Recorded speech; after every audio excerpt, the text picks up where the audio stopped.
ഓഡിയൻസിന് നമസ്കാരം. മലയാളത്തിലെ പ്രശസ്ത കവി ശ്രീ ഡി വിനയചന്ദ്രനെ പറ്റി കവയത്രി വിജയലക്ഷ്മി എഴുതിയ കവിത വന്ദനം. കവിത കത്തുന്ന കാടിന്നു സാദരം ഹൃദയവന്ദനം. കവിത കത്തുന്ന കാടിന്നു സാദരം ഹൃദയവന്ദനം. കണ്ണുകളാലെപ്പോഴും തിരയുവോനല്ലി താരാപഥങ്ങളെ അരികിൽ ശങ്കിച്ചു നിൽക്കുന്ന മൃത്യുവേ. സഖിയുമല്ല സഹോദരിയല്ല ഞാൻ, പ്രണയിയല്ല നിൻ ശ്രോതാവുമല്ല ഞാൻ. അധിക വിസ്മയാകീർണമി പാതയിൽ മറുപുറം നീങ്ങിടും സഹയാത്രിക. അറിയുവോനല്ലി ഈ വെളിച്ചത്തിനെ ഇരുളിനെ രണ്ടുമല്ലാത്തു രണ്ടേ.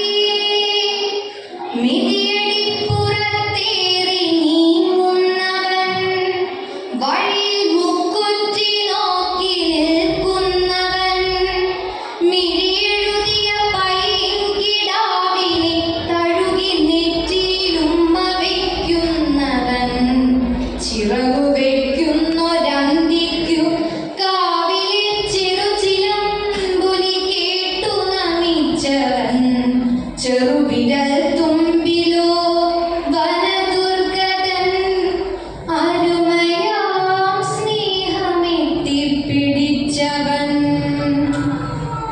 തടതൊടാത്തൊരു മാന്ത്രിക പാതുകം തിരുവിലൂരി വെച്ചിട്ടു നീ പോകയാൽ, ജനസമുദ്രത്തിൽ സൗമ്യപ്രകാശമായി വഴുതി നീങ്ങുന്ന രാവിന്റെ നാവികൻ. അധികമത്ഭുതം കാൺമിതാ നീ കാട്ടുകിളിയിലേക്കുയിർ വെച്ചു മാറുന്നതും, ഗഗനവീഥിയിലേക്കുയരുന്നതും, മറുകിളികളുമൊത്തു പാടുന്നതും, പുലരുവോളം പറന്നു തളർന്നു വെഞ്ചിറകു താഴ്ന്നു തിരിച്ചെത്തിടുന്നതും, വലിയ മൺപുറ്റിനുള്ളിൽ ചിതലുകൾ ഫലിതമോതുന്നതും കേട്ടിരിപ്പതും, പെരിയൊരാൽമരത്തിൻ നിലച്ചാർത്തുകൾ വരികരികെന്നു നിന്നെ വിളിപ്പതും, മുടിയിഴകളിൽ പൂമ്പാറ്റകൾ പൂക്കളിവ സ്വയം വന്നിരിപ്പതും പോവതും. സഹജ ഞാനിന്നു കണ്ടു രൂപങ്ങളിൽ പലതരങ്ങളിൽ നീ പകരുന്നതും, പകൽ വെറും മർത്യനായി മടങ്ങുന്നതും, പടി കടന്നൊറ്റയാനായി നടപ്പതും.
നന്ദി.